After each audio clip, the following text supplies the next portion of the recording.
Good afternoon and welcome to the special beam of news on fame. आज हमारे साथ संसद के सबसे युवा सांसद दुष्यंत सिंह चौटाला जी जुड़े हुए हैं और दुष्यंत जी से हम बड़े डाइवर्स सब्जेक्ट्स पर बात करेंगे। एक युवा सांसद होने के नाते उन्हें कैसा लगता है, राजनीति को के करंट परिप्रेक्ष्य में वो कैसे देखते हैं और निश्चित रूप से हरियाणा में जाट आंदोलन के विषय में उनकी क्या प्रतिक्रियाएं हैं। इन सभी विषयों पर हम अब चर्चा करेंगे दुष्यंत चौटाला जी के साथ। जो दर्शक फेम के साथ जुड़े हुए हैं वो अपने लाइव क्वेश्चंस भी हमें भेज सकते हैं और उन सवाल वो सारे सवाल भी हम दुष्यंत जी से उठाएंगे। दुष्यंत जी, सबसे पहले तो आपका स्वागत हो। बहुत बहुत धन्यवाद। 25 साल की उम्र में आप सांसद बन गए। 25 साल की उम्र में बहुत बड़ी, जो कई सारे यूथ हमारे साथी जो भी हमारे साथ जुड़ने वाले हैं या जुड़े हुए हैं फेम पे, उन्हें पता भी नहीं होता है कि करियर में किस दिशा में जाना है। ये एक प्लान्ड मूव था या जो आपकी पारिवारिक कॉन्टेक्स्ट थी उसमें टू सम एक्सटेंट एक्सीडेंटल था? देखिए, मैं तो कहूँगा कि एक्सीडेंटल ज़्यादा था, प्लान्ड तो कहीं से भी नहीं था, क्योंकि मैंने तो खुद यूके जाना था मेरी पोस्ट ग्रेजुएशन के लिए, मगर वो परिस्थितियाँ ऐसी बनी, चुनाव लड़ना पड़ा और एक ऐतिहासिक चुनाव था। मेरा ये मानना है कि पूरे देश के अंदर जब नरेंद्र मोदी जी की एक लहर थी, उस लहर के अंदर हमें मैदान में उतरना पड़ा, उनके विरोध में लड़ना पड़ा और एक ऐतिहासिक जीत हमने हिसार से और सिरसा से निकाली। हरियाणा की 10 सीटों में से 2 इंडियन नेशनल लोकदल जीती और मेरा ये मानना है कि उस जीत से ना कि प्रदेश में बल्कि केंद्र के अंदर भी ये पता चल गया कि आज जो रीजनल पार्टीज़ हैं वो रीजनल पार्टीज़ हैं और अकेले हरियाणा की बात नहीं, हरियाणा के बाद निरंतर जहाँ जहाँ विधानसभा चुनाव हुए, निरंतर ऐसे बदलाव देखने को मिले जहाँ लोगों ने रीजनल पार्टीज़ को साथ दिया, उनका समर्थन किया और उनको सत्ता में लाने का काम किया। मगर जहाँ उम्र की बात करते हैं, मेरे लिए भी एक सरप्राइज़ था कि मैदान में उतरना पड़ा, मगर पिछले 2 वर्ष ने बहुत कुछ सिखाया है। जहाँ इस एज के अंदर आज लोग अपना करियर सोचते हैं, मुझे पार्लियामेंट्री प्रोसीडिंग से और अन्य ऐसी चीज़ों से बहुत कुछ सीखने को मिला, जिसके तहत ये पता चलता है कि हमारी डेमोक्रेसी कितनी स्ट्रांग है, किस तरीके से हमारा देश आगे बढ़ रहा है, कहाँ कहाँ चेंजेस की ज़रूरत है, कहाँ कहाँ युवाओं की आवाज़ नहीं कोई उठा पाता था, आज हमें रखने का मौका मिलता है। तो ओवरऑल एक्सपीरियंस में ये बोलूँगा कि ज़रूर वो एक टफ चुनाव मैं मानता हूँ और चुनाव कोई भी हो वो ऑटोमेटिकली टफ बन जाता है, पर इस चुनाव ने भी और इस 2 साल के अरसे ने बहुत कुछ सिखाया। जैसे आज अगर हम पार्लियामेंट्री प्रोसीडिंग्स की बात करें, मुझे नहीं लगता हरियाणा के लोगों को अहमियत पता थी कि क्वेश्चन आवर कितना इंपॉर्टेंट होता है। 0 आवर में आपकी बात रखी हुई, क्या एक्शन प्रदेश सरकार उस पर लेती है, आज आपकी स्टेट्स को क्या रिसोर्सेज नहीं मिलते। निरंतर हिसार का ही मैं वाकया लूँ तो एक सूर्यनगर छोटी सी कॉलोनी है, 10,000 लोग रहते हैं, उनका एक आरओबी बहुत लंबे अरसे से पेंडिंग पड़ा था। प्रदेश सरकार ने भी वादा किया, देश की सरकार ने भी वादा किया और लोकल एमएलएज ने लास्ट तौर पर तो आकर ये बोलना शुरू कर दिया कि ये कभी बनेगा ही नहीं। मगर सुरेश प्रभु जी से मुलाकात कर रेलवे को जो अटकनें थी, उन अटकनों को दूर हटाकर आज हम कामयाब रहे और इस साल के रेल बजट में वो सूर्यनगर फाटक आया। कई ऐसी चीज़ थी जिसकी वजह से हरियाणा का अधिकतम हिस्सा विकास की गति पर नहीं गया, जैसे रेलवेज़ के अंदर इलेक्ट्रिफिकेशन की बात हो। इस साल के बजट में हमने चाहे 2 घंटे 3 घंटे सुरेश प्रभु जी के ऑफिस में जाकर उसके लिए बजट अप्रूव कराया और यह है कि अगले 1 साल के अंदर भटिंडा से लेकर सिरसा हो, हिसार हो, भिवानी हो, ये सब इलेक्ट्रीफाइड हो जाएगा और उसके बाद इस पर भी शताब्दी चलेगी। आप सांसद एक ऐसे समय पर हैं जहां पर कि केंद्र सरकार और राज्य सरकार दोनों एडवर्स हैं आपकी पॉलिटिकल पार्टी के हिसाब से। आपकी फैमिली एक बड़ी क्राइसिस से गुजर रही है। इन सब के बीच पॉलिटिक्स करना, एक पॉलिटिकल कॉन्स्टिट्यूंसी करना कितना मुश्किल है? मैं तो एक किताब पढ़ रहा था और उस किताब के अंदर बड़ा अच्छी तरह कोट किया हुआ था कि चाइनीज के अंदर अपॉर्चुनिटी और क्राइसिस एक ही मतलब रखता है। अगर आज मैं सिर पकड़ के रोने लग जाऊं तो शायद मैं हरियाणा के लोगों की अपनी आवाज़ भी उस सदन में ना उठा पाऊँ।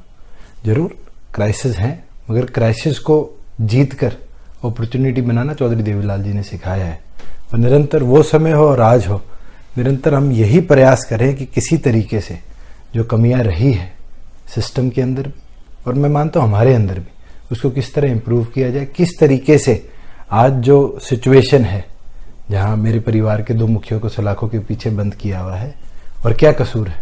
सबसे पहला सवाल तो मैं सरकार से ये पूछता हूँ, जहाँ आज करोड़ों की करप्शन के आरोप लोगों पर लगे हुए हैं और वो सरेआम लोगों के बीच में घूम रहे हैं और चौटाला साहब पर यह आरोप लगा दिया जाता है कि आपने नौकरी दी। अगर नौकरी देना अपराध है तो मुझे लगता है नहीं कि इस 68 साल की आज़ादी इस देश की को अंदर ऐसी कोई सरकार हो जिसने नौकरी ना दी हो। और खुद जो जज सजा सुनाकर बैठे हैं उनने अपने मुंह से कहा है कि 1 रुपए का कोई लेन देन नहीं हुआ। तो फिर किस आधार पर जो CRPC के अंदर, PC एक्ट के अंदर मैक्सिमम इम्प्रिजमेंट है, वो इम्प्रिजमेंट चौटाला साहब को दी गई।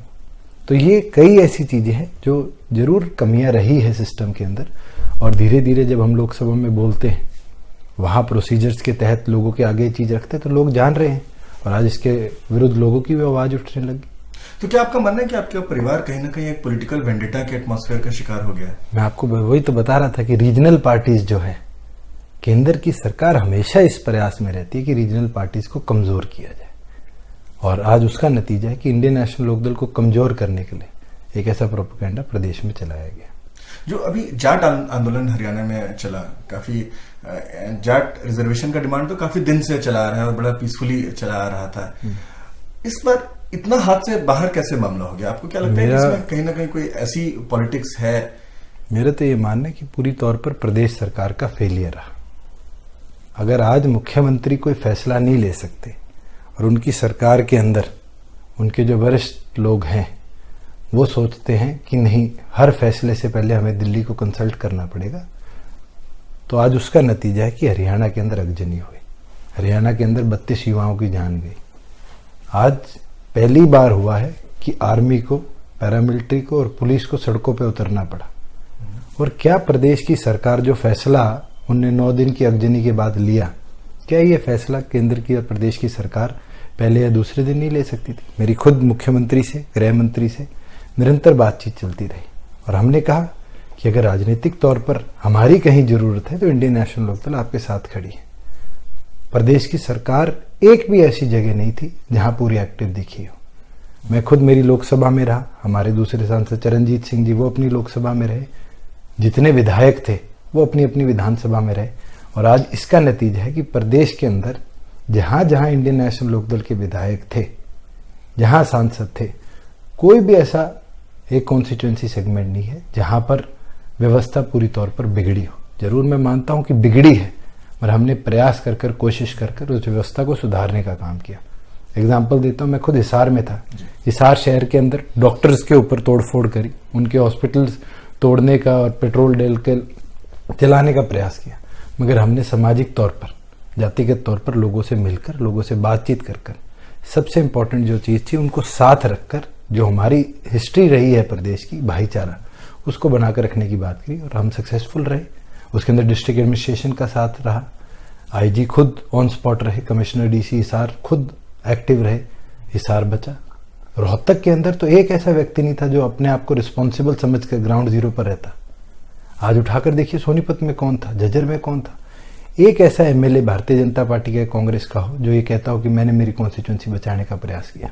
परमिंदर ढोल जी खुद जुलाना में थे, जुलाना में थोड़ी सी तोड़फोड़ होते ही डिस्ट्रिक्ट एडमिनिस्ट्रेशन के साथ वो खुद जींद से जुलाना गए और उन्होंने व्यवस्था को कंट्रोल कराने का काम किया। आज पूरे प्रदेश में मेरा ये मानना है कि फेलियर ऑफ एडमिनिस्ट्रेशन रहा, और आज मुख्यमंत्री को इसको अपनी नैतिक जिम्मेवारी माननी चाहिए। इसमें एक तो फेलियर ऑफ एडमिनिस्ट्रेशन समझ में आता है, कुछ लोग कहते हैं कि जहां एक तरफ ये गवर्नेंस मिसमैनेजमेंट था, वहीं साथ ही साथ ये एक पॉलिटिकल कॉन्स्पिरेसी भी हो सकती है जो कहीं ना कहीं हैच की गई हो। जरूर ऐसे वाकये सामने आए हैं, कुछ बहुत सीनियर लीडर्स के ऊपर एलिगेशन लग रहे हैं, आए हैं, और क्यों नहीं प्रदेश सरकार एक्शन ले रही? मेरा ये मानना है कि जब हम कन्हैया जैसे एक स्टूडेंट लीडर को देशद्रोह के नारे लगाने के मामले में रातों रात उठाकर जेल में डाल देते हैं, सुप्रीम कोर्ट तक जाकर उनकी बेल होती है, और दूसरी ओर पर आपके पास एविडेंस है, आप क्यों नहीं एक्शन ले रहे? इसका मतलब ये फेलियर है प्रदेश सरकार का। प्रदेश सरकार पूरी तौर पर विफल रही है एक्शन लेने में, और आज भी विफल है। और मिलीभगत भी हो सकती है। अगर आप देखें तो एक वाकया था जहां कहा गया कि हमारे पास एविडेंस है, CBI के अंदर हम FIR करेंगे, हम स्टेप्स उठाएंगे। आज उस बात को लगभग 4 महीने का अरसा हो गया। क्यों नहीं प्रदेश के मुख्यमंत्री ने CBI को पत्र लिखकर कहा कि इस FIR को दर्ज किया जाए? आज भी जो भारतीय जनता पार्टी कहती थी कि जिसने जमीन की दलाली करी, जिसने 10 साल प्रदेश को लूटा, हम उस आदमी को नहीं बख्शेंगे। और 10 साल के बाद 2 साल का अरसा प्रदेश की सरकार को लगभग 1.5 साल से ऊपर का समय हो चुका। इस समय के अंदर भी आप एक स्टेप नहीं ले पाए। कमेटियां बनानी बहुत आसान है, कमेटियां तो हमारे देश के इतिहास जब से आज़ाद हुए हैं जब से बनती आ रही है। पर उन कमेटीज का रिजल्ट क्या आया है?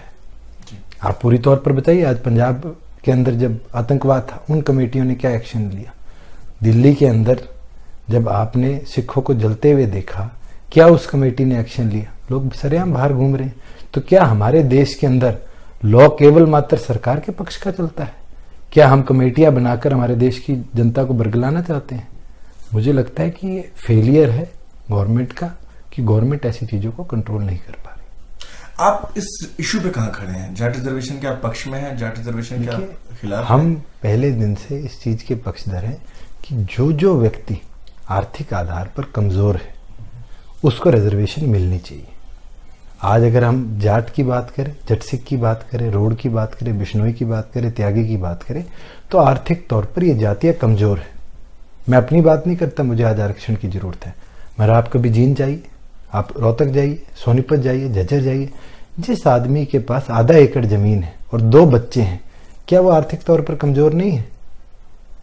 90% इन जिलों के अंदर जमीनें सेंट्रल गवर्नमेंट और स्टेट गवर्नमेंट ने एक्वायर कर ली, या तो नेशनल हाईवेज के नाम पे, या SEZ के नाम पे, या एजुकेशनल इंस्टीट्यूट के नाम पर। क्या आज हमारा नेतृत्व कर्तव्य नहीं बनता कि हम इन लोगों को कहीं ना कहीं कोई बेनिफिट देने का काम करें, या केवल मात्र हम चुनाव की ओर देखते हुए व्यवस्था को बिगाड़ने का काम करें? और फिर एक व्यक्ति निरंतर पिछले 1.5-2 सालों से ऐसे ऐसे बयान दे रहा है, क्या हमारी पार्टी का कर्तव्य नहीं बनता हम उसको रोकें कि वो व्यवस्था बिगाड़ेगा? पर आर्थिक रूप से तो कहीं ना कहीं सुवर्ण भी कमजोर हो सकते हैं। हमारी हमारी रिजर्वेशन पॉलिसी की जो बेसिस निरंतर बोलता आया हूं कि आज जो कमजोर है, मैं तो लोकसभा के पटल पे भी बोला, क्या आप कह रहे हैं कि रिजर्वेशन के जो पैरामीटर्स हैं वो इकोनॉमिक होने चाहिए? आज अगर सरकार के अंदर दम है, केंद्र की सरकार में, तो पूरा रिवाइज करिए। जो लोग कहते हैं कि हम कमजोर हुए हैं, आज आपको एक एग्जांपल देता हूं मैं कि राजस्थान के अंदर मीणा कम्युनिटी है। पूरे देश में सबसे ज्यादा अगर मीणा है तो राजस्थान के अंदर है। और मीणा कम्युनिटी की ऐसी हालात है कि 2 उनके अंदर कैटेगरी है, एक बैलदार है, एक जेलदार है, एक जो खेती करता है, एक जो एजुकेटेड क्लास है। एक एजुकेटेड क्लास के एक परिवार के अंदर तो 16 IAS IPS अधिकारी है, और दूसरी ओर जो किसान है, जो असली तौर पर समृद्ध भी नहीं हो पाया, 4 फसलें बर्बाद होगी, वो सोचता है मेरे बेटे को कोई नौकरी मिल जाए, वो चपरासी भी नहीं लग सकता। क्या ये हमारा क्रीमिलेयर का और इसकी डेफिनेशन है? आज ये हालात है कि आज डिप्टी कमिश्नर अगर अपनी सैलरी को दिखाकर क्रिमिनल डिफाइन करे तो उसका बेटा भी आरक्षण का हकदार है। क्यों नहीं हम क्रिमिनल की डेफिनेशन रिवाइज करें? गवर्नमेंट आज अगर लेजिस्लेशन लाती है आरक्षण को इकोनॉमिक ग्राउंड्स पे, इकोनॉमिक पैरामीटर्स पे शिफ्ट करने का, तो क्या आप इस लेजिस्लेशन का समर्थन करेंगे? लेजिस्लेशन की क्लैरिटी क्या होगी? सबसे बड़ा है लेजिस्लेशन। बहुत आसान शब्द है बोलना, मगर जब 5,000-6,000 पन्नों का एक लेजिस्लेशन आपके सामने आता है तो उसकी इन डेप्थ एनालिसिस करनी बहुत जरूरी है। आज ऐसी हालात है प्रदेश सरकार की कि वो तो SYL जैसे मुद्दे के अंदर भी स्टैंड नहीं ले पाते। सुप्रीम कोर्ट में मुद्दा है, वो एक एफिडेविट नहीं दे सकती कि पंजाब सरकार इलीगल काम कर रही है। जब सुप्रीम कोर्ट में मामला पेंडिंग है तो क्या किसी प्रदेश की सरकार के पास ये हक है कि वो अपनी असेंबली में रेजोल्यूशन लाकर सारी लैंड डिनोटिफाई कर दे? तो मैं निरंतर यही बोलता हूं कि ये प्रदेश सरकार का फेलियर रहा है। अब इसको मुख्यमंत्री माने ना माने, प्रदेश के मंत्री माने ना माने, क्यों नहीं मुख्यमंत्री ने 14 तारीख को जब सांपला के अंदर लोग धरने पर बैठे थे, 15 तारीख को अपनी सरकार को भेजकर वहां फैसला करवाया? जो फैसला 22 तारीख को हुआ, अगर मुख्यमंत्री प्रयासरत रहते तो 15 तारीख को भी हो जाना था, मगर मुख्यमंत्री ने सोचा कि शायद ये सुधर जाएगा। आज मुझे बताइए, जिस गरीब दुकानदार का, चाहे वो पनवाड़ी हो, जिसकी दुकान को नुकसान पहुंचाया है और जिस जाति के व्यक्ति ने भी पहुंचाया है, क्यों नहीं सरकार ऐसे लोगों के ऊपर एक्शन लेती? आज नए डिमांड्स आए हैं कि अगले 72 घंटे में अगर फैसला नहीं हुआ तो मूवमेंट को वापस रिवाइव किया जाएगा। साथ में ये भी डिमांड रखा गया है कि जिन तमाम यूथ के ऊपर क्रिमिनल केसेस लगे हैं उनको भी विथड्रॉ करना चाहिए। देखिए, कई तौर पर जिन लोगों ने लूटपाट करी है, जिन लोगों ने अगजनी करी है, वो तो क्रिमिनल्स हैं, पर जो लोग पीसफुली धरने पर बैठे थे, क्या आप उनको भी क्रिमिनल डिक्लेयर कर देंगे? क्या ऐसा विक्टिमाइजेशन हुआ है? बिल्कुल हुआ है। आप MDU के छात्रों को उठाकर देखिए, वहां तो छात्र धरने पर बैठे थे। आधी रात को हॉस्टल में घुसकर पुलिस वालों ने पिटाई करी, मैंने लोकसभा में उठाया। उसके बाद IG भी सस्पेंड किए गए, 2 DSP भी सस्पेंड किए गए। 8 बजे पीटा, अगले दिन सुबह 12 बजे जब छात्र एकता के नारे लग रहे थे और नेकीराम कॉलेज के गेट पर सारे छात्र बैठे थे, उनको पीटा गया। और उसके बाद ये व्यवस्था बिगड़ी। क्यों नहीं सरकार ने पहले टाइम पे ही, जब रात को, आधी रात को, और उसमें जाती नहीं थी, मैं मिलके आया हूं उन बच्चों से, उसमें जाटों के भी बच्चे पिटे, ब्राह्मणों के भी पिटे, बनियों के भी पिटे, पंजाबियों के भी पिटे, और मैं अगर कास्ट गिनाने लग जाऊं तो 45 बच्चों के अंदर मुझे नहीं लगता जो लोग 36 जात की बात करते हैं उसमें से कोई जाति बाहर रही है। सभी बिरादरी, छोटे छोटे बच्चे थे। एक तो 17 साल का युवा था जिसके हाथ को तोड़ने का काम पुलिस वालों ने किया। उसका क्या कसूर था? 8 बजे वो कमरे में 3 लोग सो रहे थे और कमरे का दरवाजा तोड़कर उनकी पिटाई पुलिस वालों ने करी। क्या ये हमारी डेमोक्रेसी है कि हम अपनी आवाज भी नहीं रख पाएंगे? और अगर इस तरह सरकार गला घोटती रही और छोटी छोटी मूवमेंट्स को दबाने का काम करती रही तो मुझे लगता है कि we are in a state of emergency. हमारे देश के अंदर आज सरकार केंद्र की हो जाए वो पूरी तौर पर फेलियर की ओर चली जाएगी। दुष्यंत, एक जो आपने शुरू में ये बात कही थी कि कहीं ना कहीं रीजनल पार्टीज के मार्जिनलाइजेशन करने की कोशिश की जा रही है, इसका बीच में एक बहुत बड़ा सोल्यूशन निकला था। नीतीश कुमार जी एक नेशनल लेवल पे वापस जनता परिवार को साथ लाने की कोशिश कर रहे थे और आप लोग भी उसमें जो है सम्मिलित हुए थे। अजीत सिंह जी ऑलरेडी उनके साथ मर्ज कर चुके हैं या करने वाले हैं। उस डिस्कोर्स में आप कहाँ खड़े हैं? क्या आप ओपन है इस तरह की एक हमारी पार्टी ने सर्वसम्मति से फैसला कर दिया था कि मर्जर की बात आएगी, साथ देने की बात आएगी, इसके अंतिम मोहर चौधरी ओम प्रकाश चौटाला लगाएंगे। आज हमारी पार्टी के लीडर है और उनका फैसला सर्वप्रिय होगा। और आज जो जो चर्चाएं हो रही है देश के अंदर बहुत जरूरी है। मेरा ये मानना है कि कांग्रेस पूरी तरह खत्म हो चुकी देश के अंदर। आज भारतीय जनता पार्टी को अगर कोई मुकाबला दे सकता है तो रीजनल पार्टी एकत्रित होकर दे सकती है। और ये हमारे देश का इतिहास नहीं है।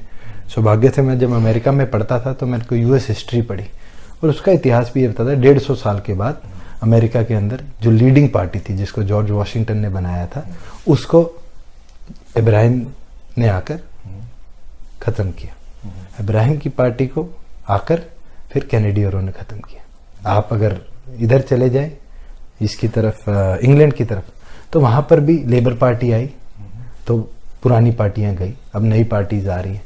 तो हर कंट्री में एक रेवोल्यूशन आता है जिसके बाद इतिहास रिवाइव नहीं होता, बदलता है। और हमारा देश भी मुझे लगता है 125 साल कांग्रेस के एक षड्यंत्र के अंदर फंसा रहा है और अब वो समय आ चुका कि हमारे देश के अंदर भी इस चेंज की जरूरत है। हमारे व्यूअर्स आपके पर्सनल लाइफ से जुड़ना चाहते हैं दुष्यंत। आप जैसे सबसे यंगेस्ट एमपी हैं तो आपको लेके खासकर यूथ में बड़ा इंटरेस्ट है। तो पॉलिटिकल बातें तो होती रहती हैं, आपके पॉलिटिकल पहलू से लोग भली भांति वाकिफ हैं। पार्लियामेंट में आपकी स्पीचेस बड़ी फेमस हैं, फेसबुक में आप लोगों के साथ जुड़ते रहते हैं। लोगों को आपकी पर्सनल बैकग्राउंड के विषय में बहुत ज्यादा नहीं पता है, तो हम थोड़ा सा प्रकाश डालना चाहेंगे आपके पर्सनल लाइफ पे। आपने कहाँ से शुरुआत की, आपकी पढ़ाई कहाँ से हुई? देखिए, मैं तो इंटरेस्टिंग चीज है कि पहले 2 साल जो मेरी प्राइमरी एजुकेशन थी वो मैंने गांव से करी। उसके बाद मैंने हिसार में आकर 1 साल पढ़ाई करी, फिर सिरसा में गया। सिरसा के बाद मैं 8 साल ऑरेंज स्कूल सनार रहा। और जिस दिन मेरा आखिरी बोर्ड का एग्जाम था, चौटाला साहब के फुट सर्जरी हुई थी यूएस में, और मैं यूएस चला गया और चौटाला साहब ने पहला सवाल मेरे से पूछा कि आगे तालीम कहाँ करेगा। उर्दू का भयंकर शब्द है तालीम, बहुत कम लोगों को पता होता है कि एजुकेशन को तालीम बोलते हैं। तो मैं भी हैरान था, मैं कहा जी ये तालीम पता नहीं क्या होती है, मैं तो डीयू के अंदर जाऊंगा। और उन्होंने यही मेरे को चीज कही कि वहां जाके भी तू चुनाव लड़ेगा, एजुकेशन ले। मैं कहा ठीक है। मैं यूएस के अंदर अप्लाई करने लगा तो मेरे यूसीएलए के अंदर एडमिशन हुआ। तो उन्होंने कहा नहीं, एलए जैसे बड़े शहर में नहीं रहना, ऐसे शहर में जा जहाँ खेती बाड़ी भी हो, कल्चर भी हो और कहीं ना कहीं तेरे को रियलिटी जो है आम आदमी की वो देखने को मिले। और मैं एक चंडीगढ़ जितने सिटी के अंदर, बेकरफील्ड उसका नाम था, वहाँ से 4 साल अपनी ग्रेजुएशन कर आया। और फिर जो वाकया आपके सामने आया कि मैंने लंदन मास्टर्स के लिए जाना था और परिस्थितियों ने राजनीति में लाना सिखाया, तो अब आपके बीच में हूँ। क्या आगे चल के पॉलिटिक्स से सबैटिकल भी ले सकते हैं? अभी तो बहुत अर्ली है, मैं ये नहीं कह सकता, मगर हाँ जरूर मेरी मास्टर्स की बात है। इस साल मैं चाहे ऑनलाइन करूं अपनी मास्टर्स शुरू करूंगा। और एक चीज मैं आपको बताना चाहूंगा कि चौधरी देवीलाल जी हमेशा कहा करते थे कि जो चीज उनको नहीं मिली वो थी एजुकेशन। उस समय हमारे देश के अंदर 8वीं से ऊपर बहुत कम लोग पढ़ा करते थे। तो उन्होंने तो जब मैं शायद 8th में था जब उनका निधन हुआ, और 8th तक जब मैं घर आया तो मेरे को पकड़ के ये पूछा करते थे कौन सी क्लास में हो गया, कब तेरी ग्रेजुएशन होगी। तो जो उनका सपना है, मुझे लगता है कि वो हर पेरेंट्स का सपना होना चाहिए कि अपने बच्चों को अच्छी से अच्छी शिक्षा वो देने का काम करे, क्योंकि नॉलेज एक ऐसी चीज है जो बातें बढ़ती है और जितनी आप गेन करोगे उतना आपका एक सोच और विचारधारा का सर्कल बढ़ता है। और बहुत से ऐसे लोग हैं जो शायद चौथी पास भी नहीं है और उनका नॉलेज का सर्कल भी बहुत ज़्यादा है, क्योंकि वो प्रयास करते हैं। अब पार्लियामेंट के अंदर हम भी प्रयास कर रहे हैं कि क्वेश्चंस लगाएं, प्रदेश के बारे में जानकारी लें, जो कमियां हैं। मैं बताना चाहूँगा, आज ही पार्लियामेंट में क्वेश्चन था कि हरियाणा गवर्नमेंट ने नहीं, पूरे देश ने फॉरेस्ट कवर बढ़ाने के लिए, क्योंकि COP पेरिस हुआ तो उसके बाद सब ग्रीन कार्बन जो एमिशंस हैं उनको कम करने के प्रयास में है। तो हरियाणा का जब पता चला तो मैं खुद हैरान था कि हरियाणा के अंदर आज भी देश का सबसे कम फॉरेस्ट कवर है। ये चीज़ तो मुझे लगता है कि देश के बहुत कम लोगों को पता है कि हम इतने कम फॉरेस्ट कवर के अंदर एक स्टेट चला रहे हैं। और असम जैसा प्रदेश, सिक्किम जैसा प्रदेश, जिनमें आज भी 40-45% इंडस्ट्रियलाइजेशन नहीं है, हरियाणा में इंडस्ट्रियलाइजेशन है। तो इसका मतलब आप इंडस्ट्रियलाइजेशन को लाएंगे और प्रदेश को बर्बाद करेंगे। आज हमें जोन्स बनाने पड़ेंगे जो ग्रीन जोन हो। मैं एक एग्जांपल आपको दिल्ली का देता हूं, और ये तो अपने आप में एक हिस्टोरिक बात है कि दिल्ली के अंदर भी इंडस्ट्रियलाइजेशन और लोग अपने घर बनाने के लिए आगे जा रहे थे। हमारे चौधरी देवीलाल जी ने, जब वो केंद्र की सरकार में उप प्रधानमंत्री थे, उनने एक लॉ लेकर आए थे जिसके तहत दिल्ली के अंदर ग्रीन बेल्ट छोड़ी गई और कहा गया भी कि किसान की जमीन खेती के लिए यूज रहेगी। और आज उसका नतीजा है कि आउटर दिल्ली को आप देखेंगे तो फिर भी हरा है। हम कहते हैं world greenest capital. World greenest capital in पेड़ लगाने से नहीं होती। वर्ल्ड ग्रीनेस्ट कैपिटल ये है कि आज भी दिल्ली का अधिकतम ऐसा हिस्सा है जहां फार्मिंग होती है। तो क्या हम हमारे किसानों की जमीनें छीन लेंगे? क्यों नहीं हम वर्टिकल ग्रोथ की तरफ जाते? आज हमें टावर्स बनाने की जरूरत है। DDA की ऐसी पॉलिसी थी जब मैं MP बना उससे पहले कि आप 4 मंजिल से ऊपर नहीं जाकर थे, चौथी ग्राउंड+3 हुआ करती थी। आज DDA ने हमारे सुझावों को मानते हुए शायद उसको 10 मंजिल कर दिया। मगर क्या हम 10 पे जाके रुकेंगे? क्या हम, हमारी जिस तरह की देश की जनसंख्या है, हम 10 फ्लोर बनाकर लोगों को प्रॉपर फैसिलिटीज प्रोवाइड कर पाएंगे? आप मैनहट्टन को उठाकर देखिए, 140 मंजिल की बिल्डिंग है, 150 मंजिल की बिल्डिंग है, जिसमें कॉर्पोरेट टावर्स भी हैं, रेजिडेंशियल टावर्स भी हैं, कमर्शियल एक्टिविटी बन जाती है। बिल्कुल। हम क्यों नहीं उस ओर जा रहे? हमारे देश में बताइए 40 मंजिल से ऊपर कितनी बिल्डिंग्स हैं? हम कहते हैं ग्रीनफील्ड सिटी बनाएंगे। क्यों किसान के खेत लेकर हमें शहर बसाने की जरूरत है? क्यों नहीं हम पुराना जो एरिया है जो पूरी तौर पर कंडम हो चुका, हम क्यों नहीं उसको रेजिडेंशियल आउट एक्टिविटी के लिए यूटिलाइज करें? अब गुड़गांव को आप उठाकर देखेंगे तो गुड़गांव के अंदर आज भी डाटा है कि लगभग 28,000 फ्लैट खाली पड़े हैं। इसका मतलब तो लोगों ने पैसा इन्वेस्ट करके छोड़ दिया। क्या हम, एक और पर तो हमारे प्रधानमंत्री कहते हैं कि 2022 तक हर व्यक्ति को घर देने का काम करेंगे, और दूसरी ओर पर 28,000 घर खाली पड़े हैं, उनकी यूटिलाइजेशन नहीं कर सकते। तो सरकार करना क्या चाहती है वो सरकार का विजन है, करेगी कैसे वो सरकार की सोच है। तो क्या उस सोच को सरकार पूरा कर पाएगी? मुझे नहीं लगता इस टाइम पीरियड के अंदर। मैं अर्बन डेवलपमेंट कमेटी का मेंबर हूं और उस कमेटी का सदस्य होने के नाते मैं ये कह सकता हूं कि आज जो हालात देश के हैं, जिस तरीके से एक आप टाइम बॉम्ब कह दीजिए पॉपुलेशन का हमारे देश के ऊपर है, वो बिल्कुल इस देश को ऐसी हालात पे ले जाने वाला है कि हमारे लिए बहुत मुश्किल हो जाएगा सरवाइव करना। आप गुड़गांव जैसे शहर को उठाकर देखें तो मुंबई में शायद 10% डेकेड में ग्रोथ है, चेन्नई के अंदर शायद 9% है। गुड़गांव इकलौता इस देश का ऐसा शहर है जहां लगभग 27% ग्रोथ ईयरली है, 27% नए लोग साल में आ रहे हैं। क्या हम उनको अकोमोडेट कर पाएंगे? हम इंडस्ट्रियलाइजेशन बहुत जरूरी है, मगर क्यों नहीं हम ऐसे शहरों की तरफ जाते जो आज भी छोटे टाउन्स हैं? जैसे हिसार की आबादी 3 लाख है, सिरसा की आबादी लगभग 2 लाख है। क्यों नहीं हम इंडस्ट्रियलाइजेशन को डाइवर्ट करें स्मॉलर सिटीज के अंदर, जिनसे इन बड़े शहर के ऊपर जो वर्कलोड है ये कम हो? क्यों नहीं जिस तरह अमेरिका में छोटी छोटी दूरियों पर एयर स्ट्रिप्स हैं, छोटे छोटे एयरपोर्ट्स हैं, जिससे जो इंडस्ट्रियलिस्ट है उनको भी दिक्कत नहीं आती। पर हमारा विजन यही है कि दिल्ली के इर्द गिर्द ही हम विकास करें। अगर दिल्ली के इर्द गिर्द की विकास करेंगे तो मैं तो आज आपके माध्यम से भी और वैसे भी निरंतर बोलता आया हूँ कि पानी सबसे बड़ी समस्या हो जाएगी, खाना उससे बड़ी समस्या हो जाएगी, क्योंकि खेत नहीं बचेंगे तो खाना कहाँ से आएगा? नहरें हमारे पास है नहीं, वाटर को हम स्टेट सब्जेक्ट कह देते हैं। तो जब तक हम पानी को नेशनल सब्जेक्ट नहीं बनाएंगे, जिस तरह हम नेशनल हाईवेज बना रहे हैं वैसे हम नेशनल वाटरवेज नहीं बनाएंगे, मुझे लगता है कि हमारा जो नॉर्दर्न इंडिया है बहुत बुरी स्थिति में होने वाला है। एक आखिरी सवाल, दुष्यंत चौटाला एलिजिबल बैचलर कब तक रहेगा? देखिए, इस सवाल का जवाब आज तो मैं आपको नहीं दे सकता, मेरे इस साल के आखिर तक या अगले साल में जरूर दे पाऊंगा। Thank you so much Dushyant ji हमारे साथ जुड़ने के लिए. That was Dushyant Chautala, the youngest parliamentarian. We spoke to the youngest parliamentarian and a young man who opened up his personal life also with us. Stay tuned. We'll keep coming back to you with many more interviews like this.